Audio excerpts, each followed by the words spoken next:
Hello, Manoj sir, can you hear me? Hello, Manoj sir.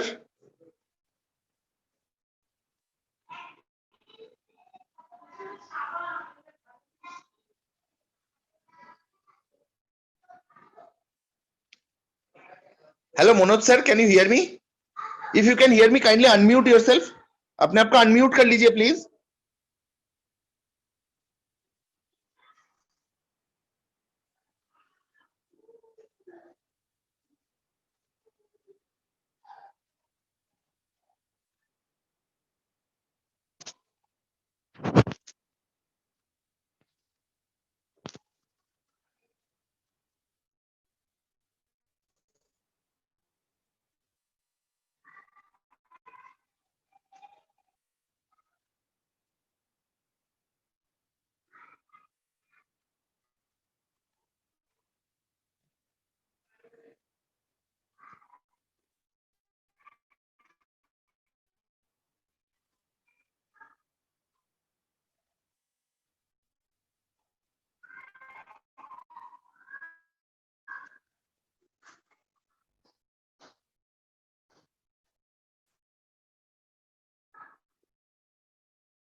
रुक जाइए एक second, पहले हमको कनेक्ट कर लेने दीजिए।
जी मनोज सर, आप क्लास ले सकते हैं। आपका वीडियो भी आ रहा है। ब्लूटूथ आप कर ब्लूटूथ।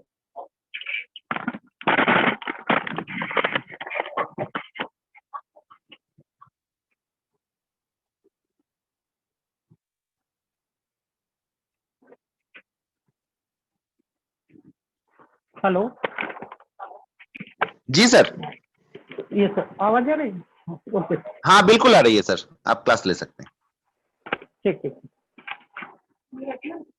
नहीं, आज हम लोगों को पढ़ना है थ्री फेज डेल्टा कनेक्शन और स्टार और डेल्टा कनेक्शन के बारे डिफरेंस के बारे में पढ़ना होगा, जिसमें इससे पहले जो हम लोग क्लास लिए थे वो स्टार कनेक्शन के बारे में पढ़ा गया था। स्टार कनेक्शन, स्टार कनेक्शन में हम लोग ये देखे थे कि सबसे पहले ये देखा था कि फेज का हम लोग कैसे एंगल निकालते थे। तो थीटा बराबर 360 बाई एन होता था, जहां पे एन ये बताता था कि टोटल नंबर ऑफ फेज कितने होंगे। तो जब हम लोग थ्री फेज सिस्टम की बात कर रहे हैं तो थ्री फेज सिस्टम में ये देखा जाता था कि नंबर ऑफ फेज, यानी अगर थ्री फेज लाइन होगी तो 360 बाई ये 3 हो जाएगा और यहाँ से आ जाएगा, जो एंगल होगा वो 120 डिग्री पे डिफरेंस हम लोग प्राप्त होगा। यानी कि अगर हम लोग थ्री फेज सिस्टम की बात करते हैं तो तीनों फेज के बीच जो एंगल होगा वो 120 डिग्री होता था। ये यहाँ पे हम लोग निकाले थे।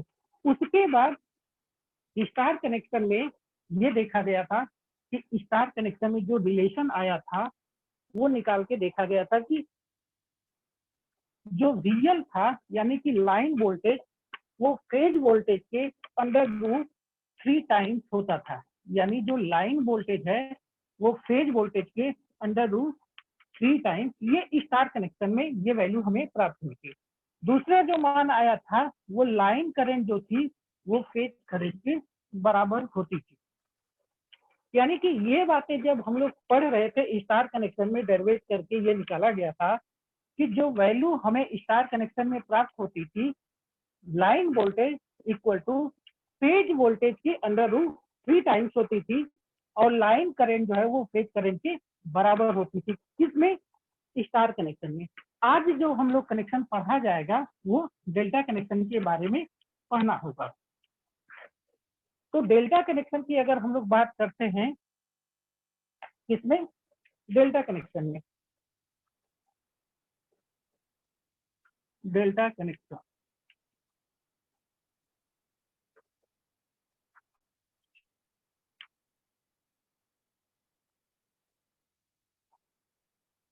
ये है डेल्टा कनेक्शन। जब हम लोग अगर ये सिंगल फेज की बात करते थे तो सिंगल फेज को कुछ इस तरह से डिनोट किया जाता था। यहाँ पे हम लोग आर डैश लिया जाता था और यहाँ पे आर होती थी वैल्यू। इसमें जो करंट फ्लो हो रही थी वो आई आर डैश करंट थी और यहाँ से करंट जो आउट निकल रही थी वो आई आर करंट होती थी। ये जो करंट है वो आई आर करंट या फेज करंट कहा जाता था। उसी तरह से अगर एक फेज और होता हमारे पास तो हम ये कहते कि ये हमारा वाई डैश है और यहाँ पे ये वाई होगा। इससे जो करंट फ्लो हो रही होगी, यानी इस जैसे अगर हमने ये कहा कि मान लेते ये हमारे पास कंडक्टर है और उस कंडक्टर को अगर क्वाइल के फॉर्म में ये देखा जाए, हमने कहा कि एक ये कंडक्टर ले लिया, इसके दो टर्मिनल है, एक टर्मिनल 1 है और दूसरा टर्मिनल 2 है। इसी कंडक्टर को हम लोग क्वाइल के फॉर्म में अगर देखा जाए तो इस तरह से इस कंडक्टर को क्वाइल कर दिया गया। तो इसके भी दो टर्मिनल होंगे, एक आर, मान लेते एक 1 हो गया और दूसरा यहाँ पे 2 है, तो इसके भी दो टर्मिनल हो गए, चाहे क्वाइल के फॉर्म में देखा। अब वही बात हमने यहाँ पे ये दिखा रहे हैं कि जो कंडक्टर है उसको क्वाइल के फॉर्म में दिखाया गया है। इसके दो टर्मिनल है, एक आर डैश है, दूसरा जो है वो आर है। अगर हमने ये कहा कि यहाँ से कोई करंट इंटर कर रही होगी तो यहाँ करंट बाहर निकल रही होगी। वही बात यहाँ पे करें, यहाँ से अगर कोई करंट इंटर कर रही होगी तो यहाँ से करंट बाहर निकल रही होगी। तो ये बातें यहाँ पे हम लोग देख रहे हैं उसी तरह से। और यहाँ पे जो करंट है वो फेज करंट होगी। यहाँ से जो करंट निकल रही होगी वो आई वाई करंट, और यहाँ से आई वाई डैश होगी। उसके बाद यहाँ से एक फेज और है, क्योंकि हम लोग 3 फेज सिस्टम की बात कर रहे हैं तो तीनों फेज को अलग अलग यहाँ पे दिखाया जा रहा है। जब तीनों फेज को अलग अलग दिखाया जा रहा है तो ये हमारा बी होगा टर्मिनल, और यहाँ पे जो टर्मिनल है वो ये बी डैश होगा, और ये जो होगा वो बी होगा। इसमें जो करंट फ्लो हो रही होगी वो फेज करंट होती है, और यहाँ से जो करंट जा रही थी वो आई बी डैश, और यहाँ से जो करंट निकल रही होगी वो कौन सी करंट होगी, वो आई बी करंट होगी। ये हम लोग तीनों फेज का अलग अलग इस तरह से देखा गया है। अब उसके बाद अगर हम लोग ये बात करते हैं कि इन तीनों फेज को एक डेल्टा कनेक्शन में कनेक्ट किया जाता है तो वो किस तरह से कनेक्ट कर सकते हैं डेल्टा कनेक्शन। तो सबसे पहले हमने क्या कहा, सबसे पहले हमने ये देखा कि यहाँ पे एक फेज ले लिया और ये एक फेज को इस तरह से दिखा दिया गया।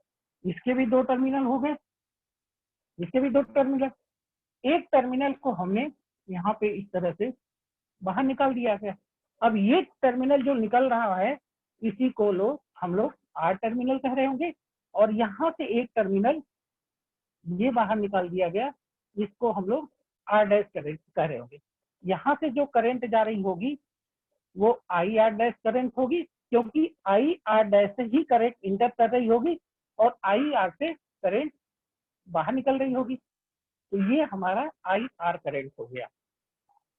अब उसके बाद हम लोग कहते हैं कि एक टर्मिनल यहाँ पे इस तरह से दिखाया जा रहा है। ये जो टर्मिनल है, ये टर्मिनल, इसको हम लोग, ये टर्मिनल जो है इसको वाई टर्मिनल कह रहे हैं, और ये टर्मिनल जो यहाँ से निकल रहा होगा ये वाई डैश होगा।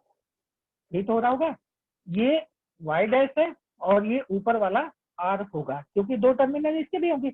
एक टर्मिनल यहाँ पे हम लोग लेके आ रहे हैं और इसका दूसरा टर्मिनल यहाँ पे आ रहा होगा।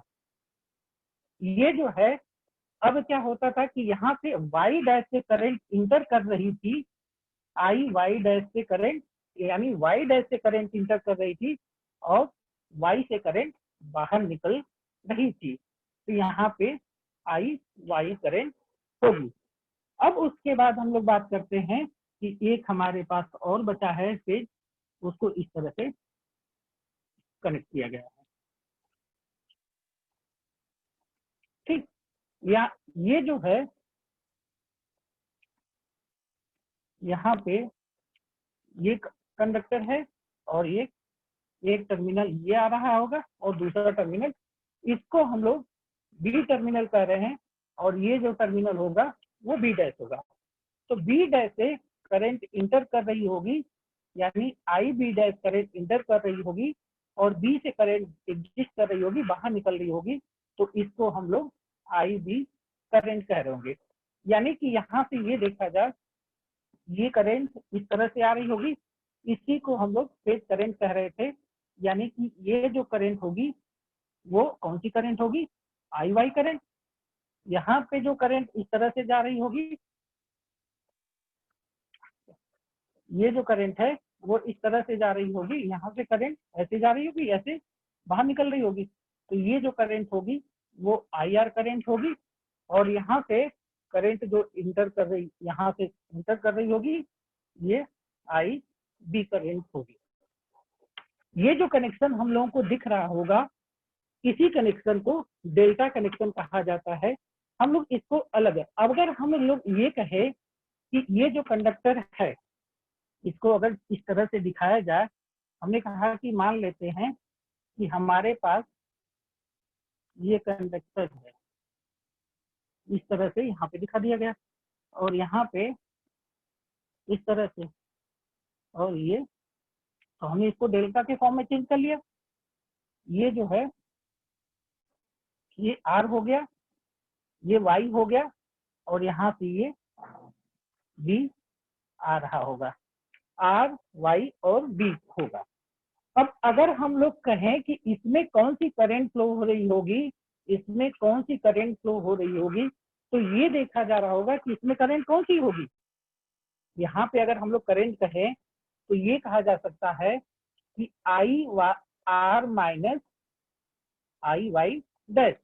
ये बेसिकली आई आर हो सकता है या आई वाई भी हो सकता है, आई वाई डैश। यानी बेसिकली ये डिफरेंस होता है, ये दोनों करंट का डिफरेंस होगा।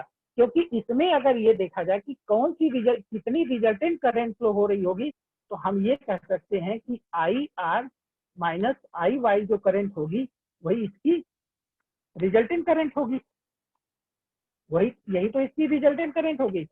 यानी कि इस कंडक्टर में कौन सी करंट फ्लो हो रही होगी, तो हम ये कह सकते हैं कि I R dash minus I R minus I Y dash current flow हो रही है। अब इस कंडक्टर में कौन सी करंट फ्लो हो रही होगी, तो ये कहा जा सकता है कि I Y minus I B current जो होगी वो इस कंडक्टर में फ्लो हो रही होगी। और इस कंडक्टर की अगर बात कर ली जाए तो इस कंडक्टर में जो करंट फ्लो हो रही होगी, इस conductor I Y minus B I B dash, और यहाँ पे जो करंट फ्लो हो रही होगी वो I B minus I R dash, ये करंट फ्लो हो रही होगी। यहाँ पे जो करंट होगी उस करंट को हम लोग कह रहे थे कि आई आर करंट, ये जो करंट होगी ये भी आई आर करंट है, और ये जो करंट होगी ये भी, सॉरी ये आई आर करंट, ये आई वाई करंट और ये आई बी करंट होगी।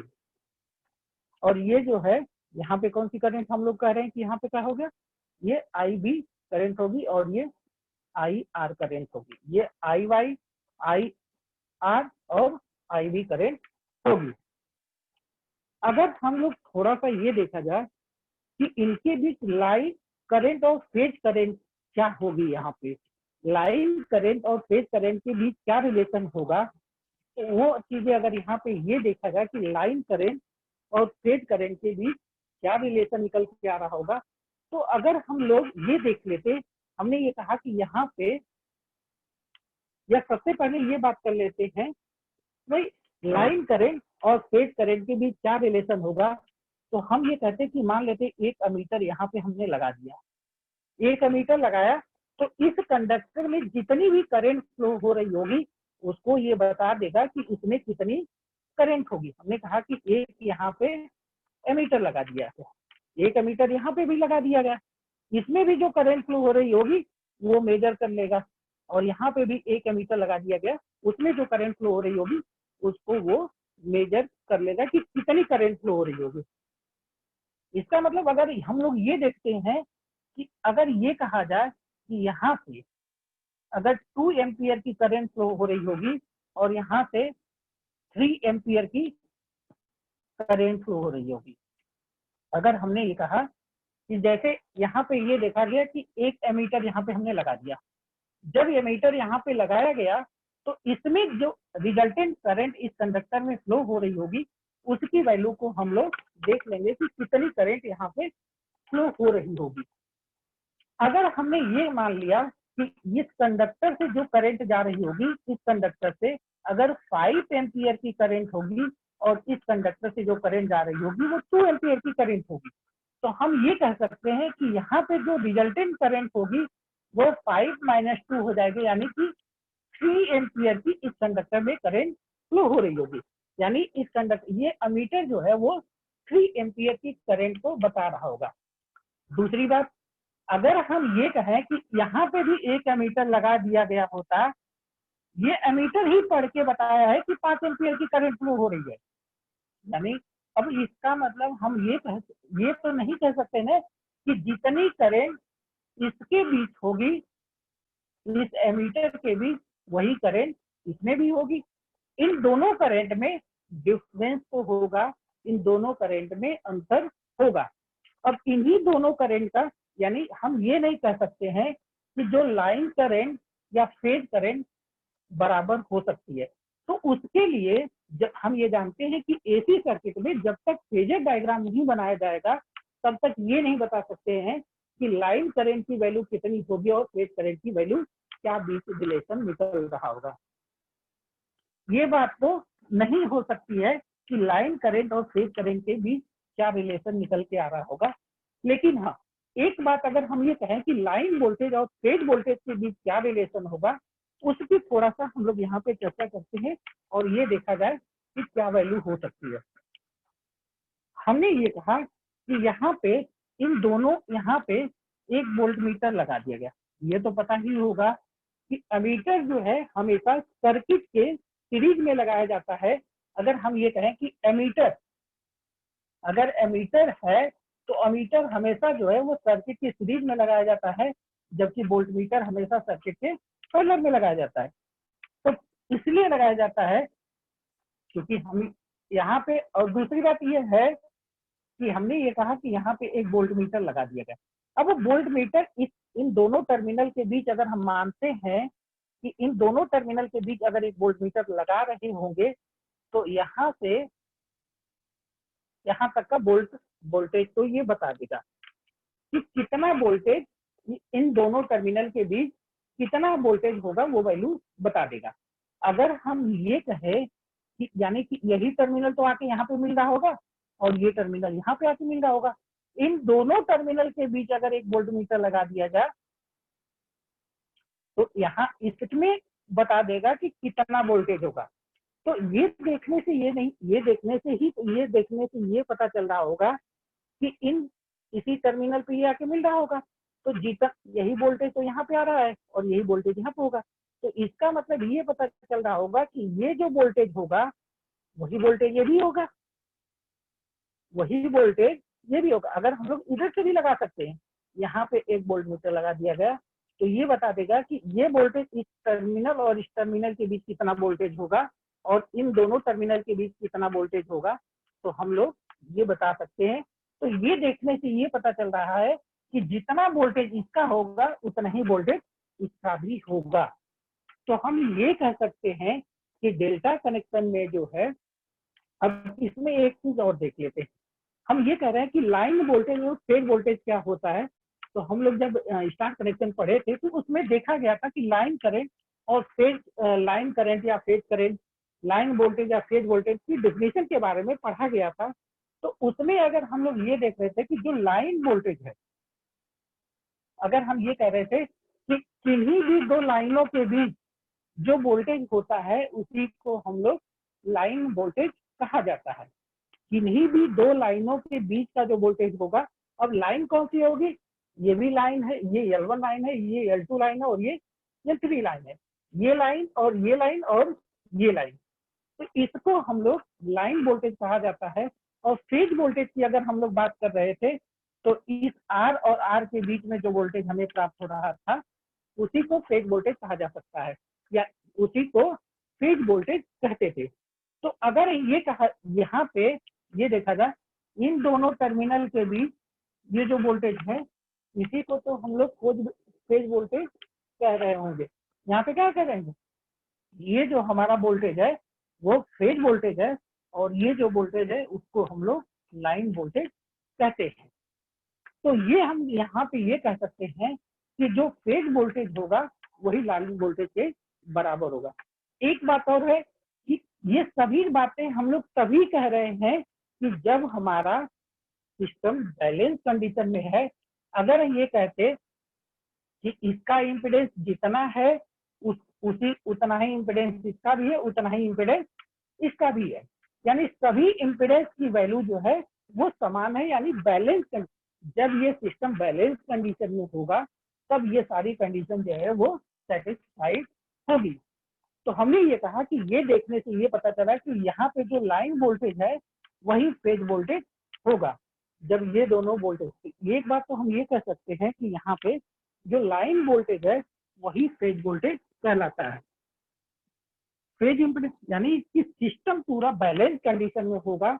और बैलेंस कंडीशन की बात अगर हम लोग कह दें तो Z R equal to Z Y equal to Z B equal to Z P, यानी ये कह सकते हैं कि जो फेज इम्पीडेंस है इसको हम लोग क्या कहेंगे, फेज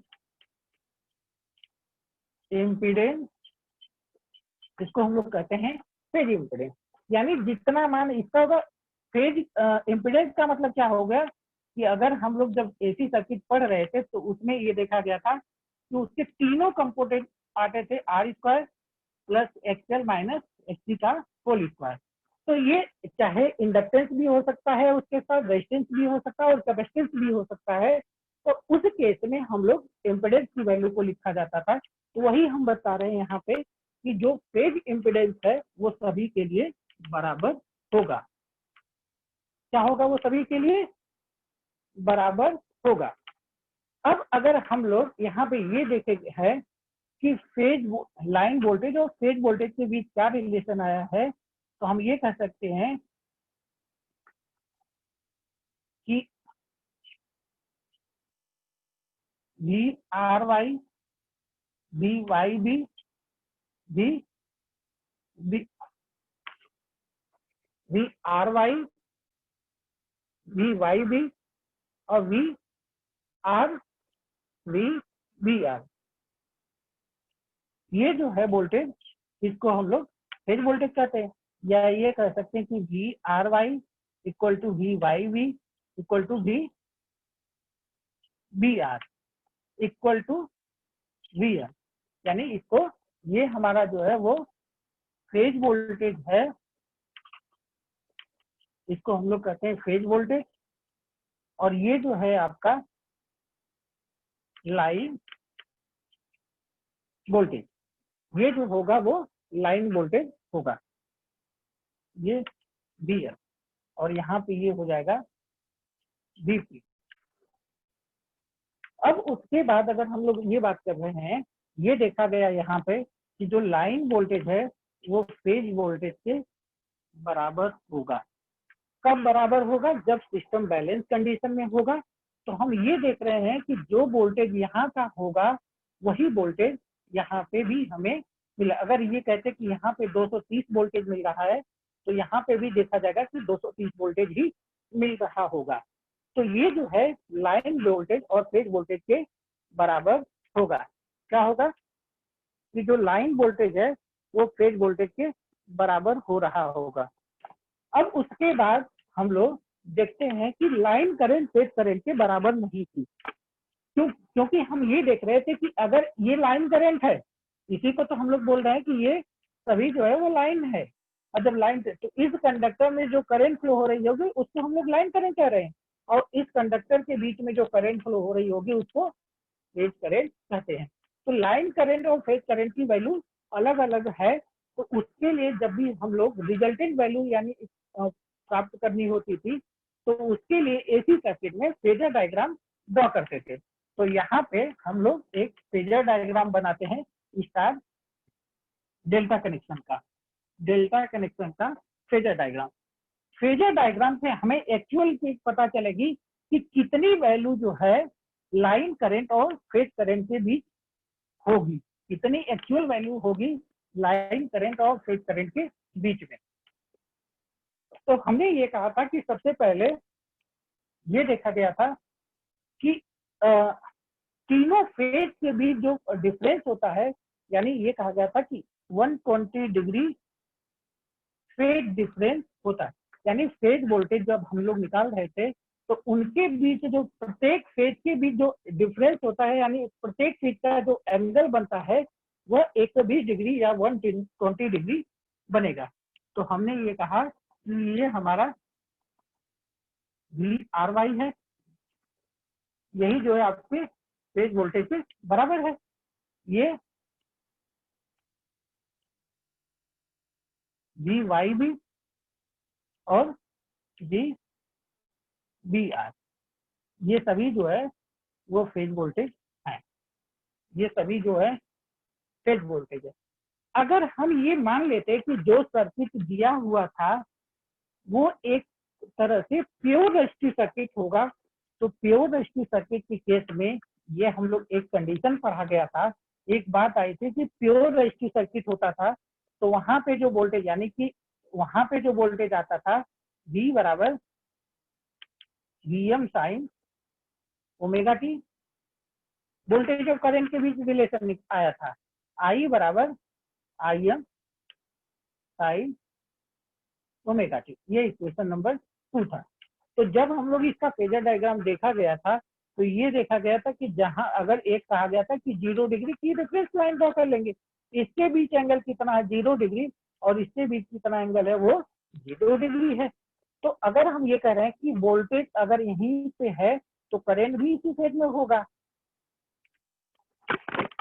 तो हम ये मान लेते हैं, अगर ये मान लिया जाए कि ये जो सर्किट दिया हुआ था डेल्टा कनेक्शन में, अगर वो प्योर एचटी सर्किट होता, यानी कि प्योर एचटी सर्किट होता, तो उस केस में ये जानते थे कि लाइन करंट जो है वो फेज करंट के, लाइन करंट और फेज करंट दोनों सेम फेज में होते थे।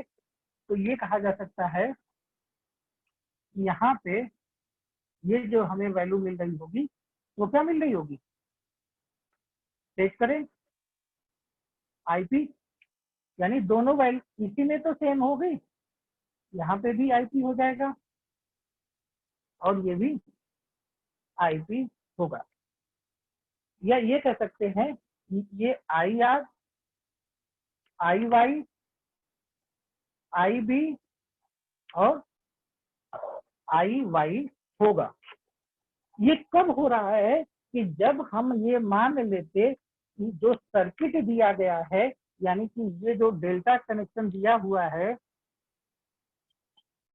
ये डेल्टा कनेक्शन ये प्योर एचटी सर्किट होता। अगर प्योर एचटी सर्किट होता तो उस कंडीशन में ये जानते हैं कि करंट और वोल्टेज दोनों सेम फेज में होता है। तो हमने ये मान लिया कि जो ये सर्किट दिया हुआ है वो प्योर एचटी सर्किट है।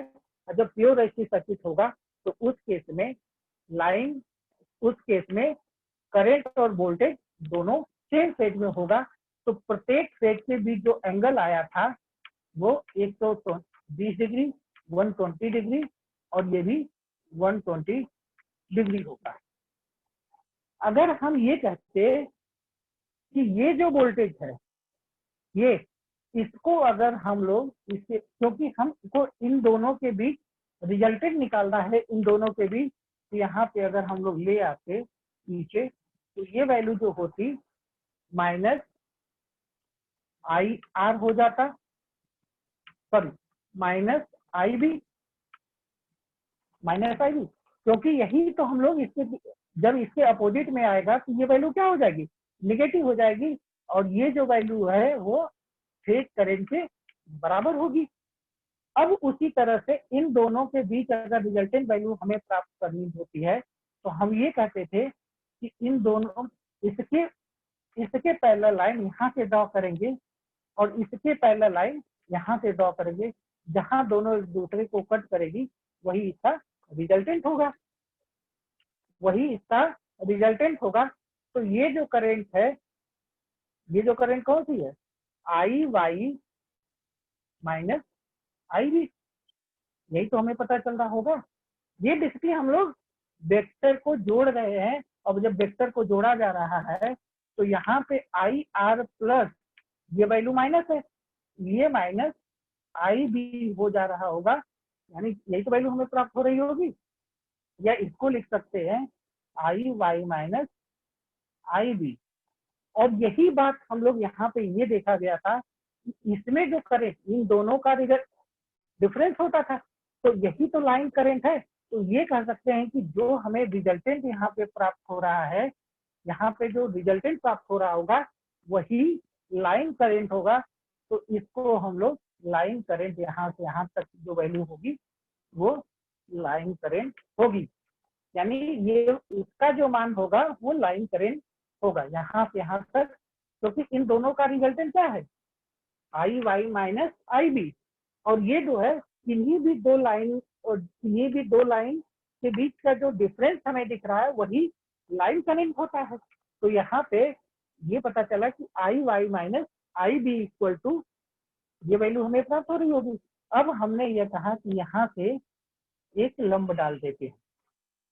जब यहाँ से लंब डाला गया और ये एंगल जो है, ये पूरा एंगल जब हम लोग पीछे लेके आए थे तो अब ये एंगल 60 डिग्री हो गया था और फिर इसके बाद यहाँ पे एंगल कितना हो जाएगा, ये 30 डिग्री, ये एंगल 30 डिग्री और ये भी एंगल 30 डिग्री हो गया, 30 के साथ, और ये एंगल भी 60 डिग्री हो गया। तो यहाँ से यहाँ तक का जो एंगल है वो 120 डिग्री है, यानी कि 120 डिग्री होगा। जब यहाँ से इस पे लंब डाला गया है तो ये जानते हैं कि प्रमेय कहती है ये भुजा बराबर ये हो जाएगा, ये बराबर ये हो जाएगा। ये जो वैल्यू थी वो फेज करंट की वैल्यू थी और यहाँ से यहाँ तक की लाइन करंट की वैल्यू थी। अब ये वैल्यू जो हमें प्राप्त हो रही होगी बराबर बराबर में डिवाइड हो गया, तो ये वैल्यू जो प्राप्त होगी ये IL/2 मिल रहा होगा। यानी यहाँ से यहाँ तक हम यहाँ पे दो तरीके से इस वैल्यू को निकाल सकते थे। एक तो हमें ये दिख रहा होगा कि यहाँ से यहाँ तक एक चतुर्भुज बन रहा होगा, या तो हम इसको चतुर्भुज के नियम से निकाल ले, या फिर ये कहते हैं कि यहाँ से लंब डाल देंगे और लंब डालने के बाद इस ट्रायंगल को निकाल लेंगे, तो ये हमें पता चल जाएगा, क्योंकि यही तो रिलेशन निकालना है। तो यहाँ पे cos 30 की वैल्यू अगर ये देखा जाए, यहाँ पे क्या हो जाएगा कि cos 30 की वैल्यू इक्वल टू क्या हो जाएगा, IL/2 अपन IP, यही वैल्यू आ रही होगी, IL/2 अपन IP। cos 30 की वैल्यू होती है √3/2 equal to IL/2 upon IP। ये 2 से 2 कैंसिल हो गया, तो IL बराबर जो वैल्यू आ रही होगी √3 IP आ रही होगी। IL बराबर क्या आ रही होगी वैल्यू, √3 IP। तो ये दो बातें यहाँ से हम लोग डेल्टा, ये बहुत इंपॉर्टेंट है और ये हर जगह पूछा जाता है एग्जाम में। तो हम ये कह रहे हैं कि यहाँ पे जो IL की VL की वैल्यू आई थी डेल्टा कनेक्शन में, वो VP के बराबर थी। और दूसरी बात है कि लाइन करंट और फेज करंट के बीच क्या रिलेशन है, तो IL बराबर √3 IP। ये दो वैल्यू हमें डेल्टा कनेक्शन से प्राप्त हुई थी। तो हम ये कहते हैं कि स्टार और डेल्टा में, हम ये कहते हैं कि स्टार और डेल्टा में दो बातें हमें यहाँ से पता चलती थी कि स्टार कनेक्शन में जो लाइन करंट है वो फेज करंट के बराबर होती थी, और लाइन वोल्टेज जो होता है वो फेज वोल्टेज के √3 टाइम्स होता है। और यहाँ पे ये देखा जाए कि जो लाइन करंट की वैल्यू होगी वो फेज करंट के √3 टाइम्स होती है डेल्टा में, और जो लाइन वोल्टेज है वो फेज वोल्टेज के बराबर होता है। मेरे ख्याल से आपको समझ में आ गया। एक बार फेजर डायग्राम से हम दोबारा रिपीट कर देते हैं कि कैसे फेजर डायग्राम बना है।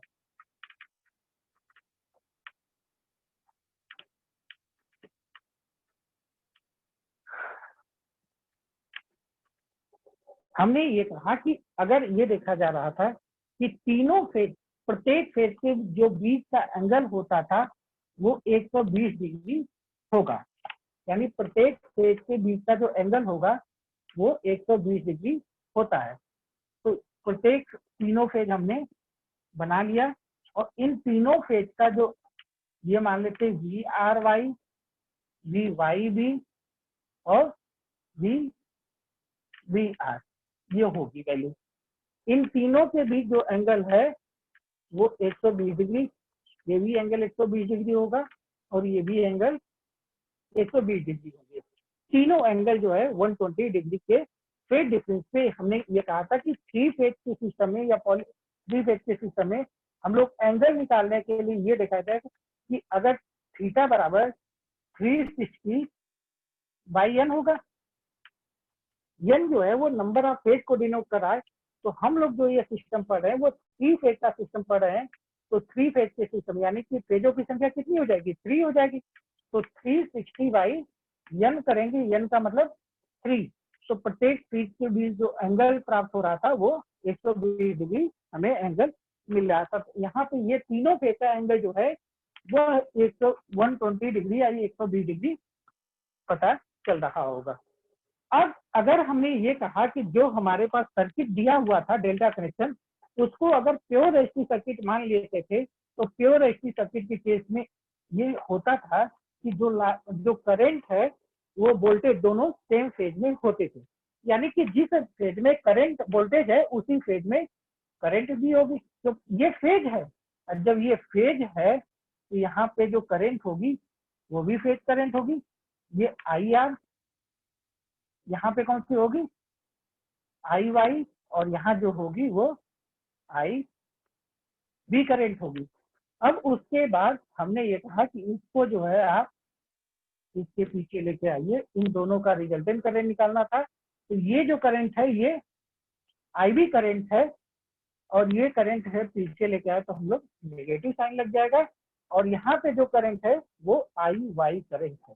अब इन दोनों का अगर हमें रिजल्टेंट निकालना है, इन दोनों का रिजल्टेंट निकालना है, तो हमने कहा कि सबसे पहले यानी इन दोनों वेक्टर का हमें मान लेते कि ये दोनों वेक्टर है, और इन दोनों वेक्टर का अगर हमें सम निकालना होगा तो इन दोनों वेक्टर को जोड़ने के लिए हम ये कहते थे कि इसके पैरेलल लाइन यहाँ से ड्रा कर देंगे, और इसके पैरेलल लाइन यहाँ से ड्रा कर देंगे। तो ये पैरेलल लाइन जब ड्रा किया जाएगा इसके पैरेलल यहाँ से, तो ये इस तरह से लाइन जा रही होगी इसके पैरेलल, और इसके पैरेलल लाइन यहाँ से ड्रा करेंगे तो ये कट कर रहा होगा।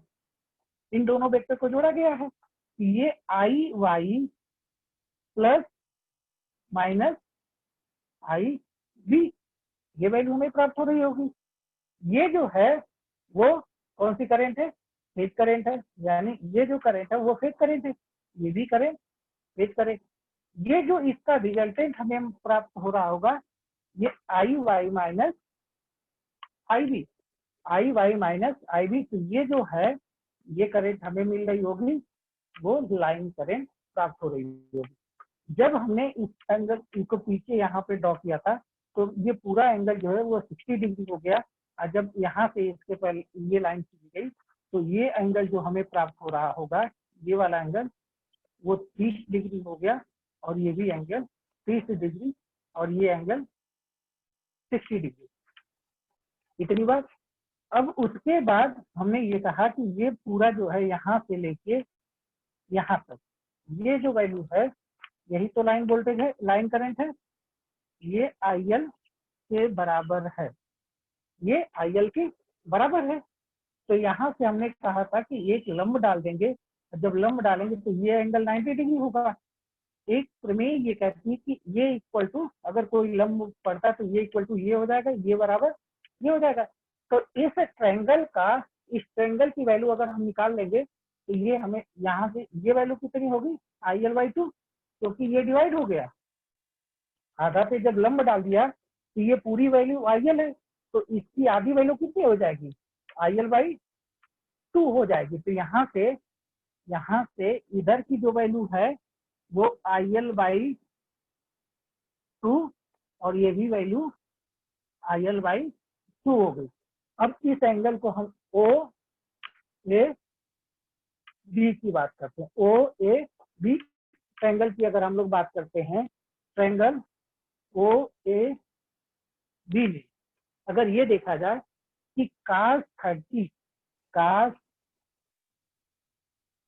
30 बराबर क्या हो जाएगा,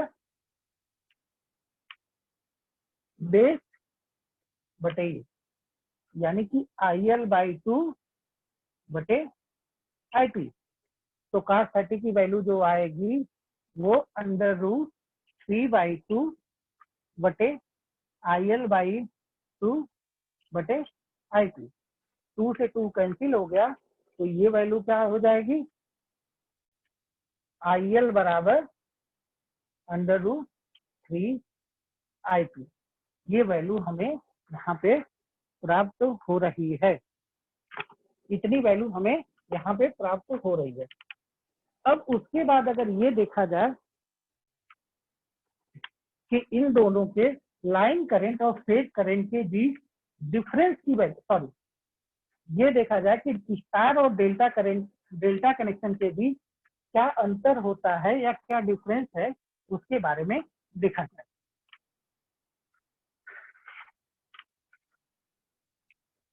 स्टार और डेल्टा के बीच डिफरेंस को हम लोग ये देख रहे हैं कि स्टार और डेल्टा में क्या डिफरेंस होगा।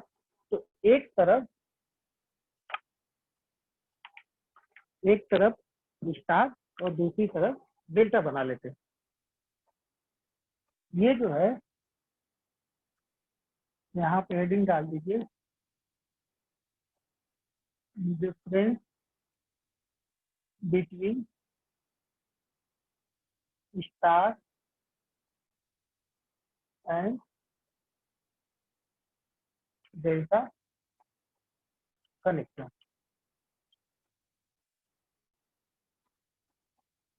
स्टार कनेक्शन और दूसरा डेल्टा कनेक्शन। ये जो है, अगर फर्स्ट पहले डिफरेंस की बात करते हैं तो इसको हम लोग वाई कनेक्शन कहा जाता है। कौन सा? Y connection. और इसको हम लोग डेल्टा कनेक्शन कहते हैं। इसको हम लोग डेल्टा कनेक्शन कहा जाता है। पहला अंतर क्या होगा? इसको वाई कनेक्शन कहते हैं, दूसरा जो है इसको डेल्टा कनेक्शन कहा जाता है। डेल्टा कनेक्शन को ही हम लोग मेश कनेक्शन भी कहते हैं। इसी को हम लोग मेश कनेक्शन कहा जाता है। दूसरा जो डिफरेंस है वो एक स्टार कनेक्शन जो होता है ये ओपन सर्किट होता है, और ये जो है डेल्टा कनेक्शन वो क्लोज सर्किट होती है। ये जो है वो क्लोज सर्किट होती है। तीसरा डिफरेंस क्या होगा? तीसरे डिफरेंस की अगर हम लोग बात करते तो ये इसमें जो हमें प्राप्त होता है ये विथ न्यूट्रल मिलता है। इसमें हमें न्यूट्रल पॉइंट मिलता है, लेकिन इसमें जो है न्यूट्रल नहीं मिलता, यानी विदाउट न्यूट्रल। इसमें जो हमें न्यूट्रल नहीं मिलता है, यहाँ पे स्टार कनेक्शन में न्यूट्रल मिलता है। चौथा जो डिफरेंस है ये 3 फेज 4 वायर सिस्टम होता है।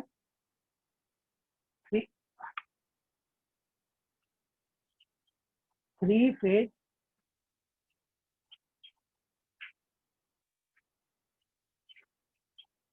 4 वायर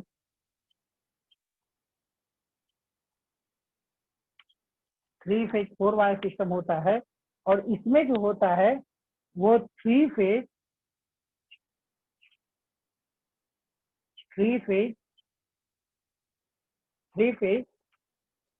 3 वायर सिस्टम होता है।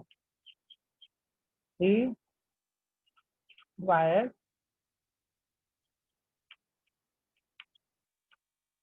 सिस्टम होता है। नेक्स्ट पांचवा डिफरेंस जो है, इसमें जो है स्टार कनेक्शन में जो लाइन वोल्टेज होता है,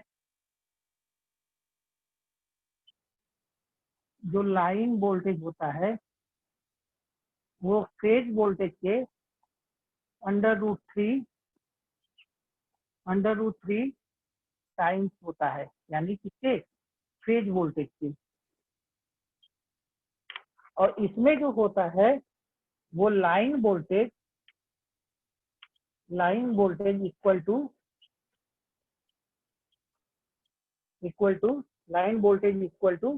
फेज वोल्टेज होता है। यानी कि यहाँ पे जो है डेल्टा कनेक्शन में जो लाइन वोल्टेज है वो फेज वोल्टेज के बराबर होता है। नेक्स्ट डिफरेंस जो है, अगर हम लोग ये कहते हैं कि यहाँ पे लाइन करंट जो होती है, इसमें क्या होता है? लाइन करंट जो होती है वो फेज करंट के बराबर होती है, यानी फेज करंट के। जो लाइन करंट है वो फेज करंट के बराबर होती है, और यहाँ पे जो होता है वो डेल्टा में line current equal to √3 times, यानी किसके? फेज करंट के बराबर होती है। ये आपका पूरा जो है डिफरेंस हमें पता चल रहा है कि डिफरेंस बिटवीन स्टार और डेल्टा कनेक्शन में। तो स्टार और डेल्टा कनेक्शन में जो हमें डिफरेंस दिख रहा होगा, पहला जो डिफरेंस है, ये जो कनेक्शन स्टार होता है इसको हम लोग वाई कनेक्शन कहा जाता है, और इसको जो हम लोग डेल्टा को डेल्टा कनेक्शन कहा जाता है, उसी को मेश कनेक्शन भी कहा जाता है। दूसरा जो अंतर होता है कि स्टार कनेक्शन जो होता है वो ओपन सर्किट की तरह बिहेव करता है, यानी ओपन सर्किट की तरह होता है, जबकि डेल्टा कनेक्शन जो है वो क्लोज सर्किट की तरह होता है। स्टार कनेक्शन में विथ न्यूट्रल यूज किया जाता है, यानी कि उसमें जो है स्टार कनेक्शन में हमें न्यूट्रल प्राप्त होता है, जबकि डेल्टा कनेक्शन में न्यूट्रल प्राप्त नहीं होता है। कुछ इस तरह से होता है। ये जो है स्टार बनता था, ये आर वाई और ये बी है, और यहाँ से न्यूट्रल मिल जाता था, या फिर इसको इस तरह से दिखा, ये आर वाई बी और यहाँ पे कॉमन एक न्यूट्रल मिलता था, और यहाँ पे हमें बस डेल्टा कनेक्शन प्राप्त होता है। तो यहाँ और उसके बाद नेक्स्ट अंतर जो है, यहाँ पे 3 फेज 4 वायर सिस्टम, यानी 1 2 3, ये 3 फेज सिस्टम होता है, लेकिन वायर जो होता है 1 2 3 4 वायर का यूज किया जाता है, यानी 3 फेज 4 वायर सिस्टम होता है, जबकि डेल्टा कनेक्शन जो है हमेशा 3 फेज 3 वायर सिस्टम ही होता है। नेक्स्ट डिफरेंस जो है वो लाइन वोल्टेज जो होती है वो फेज वोल्टेज के √3 टाइम्स होता है, जबकि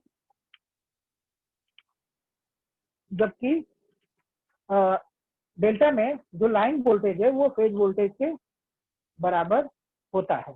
नेक्स्ट डिफरेंस जो है वो line current equal two phase current होता है इसमें स्टार में, और उसके बाद जो है लाइन करंट जो है डेल्टा में, लाइन करंट जो होती है वो फेज करंट के √3 टाइम्स, यानी √3 गुना होती है।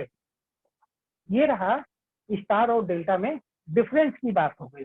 अब हम लोग बात कर लेते हैं थोड़ा सा पावर की, कि हम ये कहते हैं कि जब लाइन को ट्रांसमिट किया जाता है या भेजा जाता है, तो स्टार और डेल्टा में ट्रांसफर करने से क्या फायदा होता है या क्या नुकसान होता है, हम लोग उसकी बात कर लेते हैं। कि अगर हम लोग मान लेते हैं कि जो लाइन को ट्रांसमिट किया जाता है, जहां से जनरेशन होने के बाद किसी दूसरे शहर को जब लाइन को भेजा जाता है या ट्रांसमिट किया जाता है, तो उस समय हम लोग बेसिकली पावर को ही बेचते हैं। तो चाहे वो 2 तरह के कनेक्शन का उपयोग किया जाता है, एक स्टार और दूसरा जो है वो डेल्टा कनेक्शन होता है। तो आप ये देखते होंगे कि कहीं कहीं पे 3 वायर सिस्टम आपको दिख रहा होगा, और कहीं कहीं पे 4 वायर सिस्टम दिख रहा होता है। तो सबसे पहले हम लोग स्टार कनेक्शन की बात करते हैं। स्टार कनेक्शन में पावर की बात कर लेते हैं। तो अगर हम लोग सबसे पहले सिंगल फेज पावर की बात करते हैं, कि सिंगल फेज की जो पावर होती है, सिंगल फेज की पावर वो क्या होती है, ये सिंगल फेज की पावर निकाले थे। तो सिंगल फेज के पावर के लिए P बराबर, सिंगल फेज की पावर के लिए P बराबर VI cos पाई होता है। P बराबर VI cos पाई। अगर 3 फेज की पावर की अगर हम लोग बात करते हैं, तो P 3 फेज की पावर की बात करते हैं, तो क्या हो जाएगा, यहाँ पे सिंगल फेज है तो 1 VI cos पाई है, और 3 फेज होगा तो 3 VP, ये फेज वोल्टेज होता है, 3 VP IP इंटू cos पाई होगा। हम लोग किसकी बात कर रहे हैं, इसमें डेल्टा कनेक्शन की बात कर रहे हैं। जब डेल्टा कनेक्शन की बात कर रहे थे, तो यहाँ पे ये देखा गया था कि जो IL की वैल्यू आई थी √3 IP आई थी। तो यहाँ से IP की वैल्यू अगर कैलकुलेट कर लेंगे तो IL बाई √3 हो जाएगा। तो यहाँ से IP, और दूसरी बात है कि VL बराबर VP होता है। तो यहाँ पे 3 गुणे VP की जगह हम लोग क्या लिख सकते हैं, VL इंटू IP की जगह पे क्या, चाहे हम लोग लाइन में भेजे या उसमें फेज में भेजे, उसमें भी देख लेते हैं फेज में। और जो यहाँ पे IP की वैल्यू क्या लिख सकते हैं, IL बाई √2 इंटू cos 5। तो √3 से यहाँ पे √3 कट जाएगा तो क्या मिलेगा, √3 VL IL cos फाई। ये 3 फेज की पावर होगी किसमें, स्टार में, यानी कि 3 फेज की जो पावर होगी √3 VL IL cos फाई होगी। अगर हम लोग डेल्टा कनेक्शन की बात कर लेते हैं कि डेल्टा में पावर कितनी होगी, डेल्टा की, डेल्टा में पावर, यहाँ पे भी सिंगल फेज की पावर क्या होगी, सिंगल फेज की जो पावर होगी वो 1 VI cos फाई होगा। 3 फेज की पावर की अगर बात कर लेते हैं तो 3 VI cos फाई होगा। इसमें जो है सॉरी स्टार में जो हम लोग रिलेशन निकाले थे वो VL बराबर √3 VP, तो यहाँ से VP की वैल्यू क्या हो जाएगी, VP इक्वल टू क्या है, VL बाई √3 हो जाएगा, और यहाँ पे IL बराबर IP हो जाएगा। अब उसके बाद यहाँ पे वैल्यू पुट करेंगे 3 इंटू VL की जगह पे, VP की जगह पे क्या रख सकते हैं, VL बाई √3 इंटू IL की जगह क्या लिख सकते हैं, इंटू IL IP। ये VP है और ये IP है, ये होगा। अब उसके बाद यहाँ पे कैलकुलेट कर लेंगे, और जब कैलकुलेट करेंगे तो यहाँ पे √3 कैंसिल हो जाएगा, तो √3 VL IL into cos phi, ये 3 फेज की पावर हो जाएगी, ये 3 फेज की पावर हो। तो ये देखा जाए कि चाहे हम लोग स्टार की बात कर लें या डेल्टा की बात कर लें, स्टार में भी पावर जो है √3 VL IL cos फाई होती है, और डेल्टा में भी जो पावर होती है, यानी ये किसकी पावर है, ये हम लोग डेल्टा की बात कर रहे हैं, और यहाँ पे जो बात हो रही है वो स्टार की बात हो रही है। तो स्टार और डेल्टा में पावर जो है वो सेम होती है, चाहे हम लोग स्टार की बात कर लें या डेल्टा की बात कर लें, दोनों में पावर की वैल्यू जो है वो समान होती है। तो ये पूरा जो है हम लोगों का चैप्टर भी समाप्त हुआ और ये टॉपिक भी समाप्त हुआ, जिसमें हम लोग क्या क्या पढ़े थे। सबसे पहले जनरेशन किस तरह से होता है, उसके बाद सिंगल फेज के बारे में पढ़ा गया था और 3 फेज के बारे में पढ़ा गया था। फिर उसके बाद स्टार कनेक्शन कैसे बनता है, उसमें रिलेशन क्या आते हैं स्टार कनेक्शन में, और फिर उसके बाद डेल्टा कनेक्शन, और डेल्टा कनेक्शन को कैसे बनाया जाता है। फिर हम लोग स्टार और डेल्टा में डिफरेंस देखा गया है, और स्टार और डेल्टा में डिफरेंस निकालने के बाद स्टार और डेल्टा में दोनों में पावर की वैल्यू को कैलकुलेट किया गया है। तो चाहे हम पावर को स्टार में भेजें या डेल्टा में भेजें, दोनों में पावर जो है वो सेम होती है। अगर हम ये कहते हैं कि किसी भी जनरेटिंग स्टेशन से 3 किलोवाट की पावर अगर भेजी जा रही किसी दूसरे शहर के लिए, तो ये देखते हैं कि 3 किलोवाट की जो पावर हम भेज रहे हैं, चाहे हम लोग 3 वायर सिस्टम का यूज करें या 4 वायर सिस्टम का यूज करें, दोनों में पावर जो है, अगर लॉसेस को छोड़ दिया जाए, तो मान लेते अगर कोई लॉसेस नहीं होता, तो चाहे हम लोग स्टार में भेजे तब भी हमें 3 किलोवाट की पावर मिलेगी, और चाहे डेल्टा में भेजे तब भी हमें 3 किलोवाट की पावर प्राप्त होगी।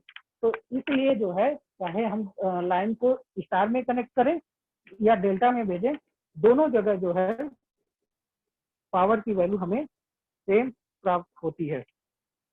ठीक, तो ये जो है चैप्टर यहाँ पे समाप्त होगा।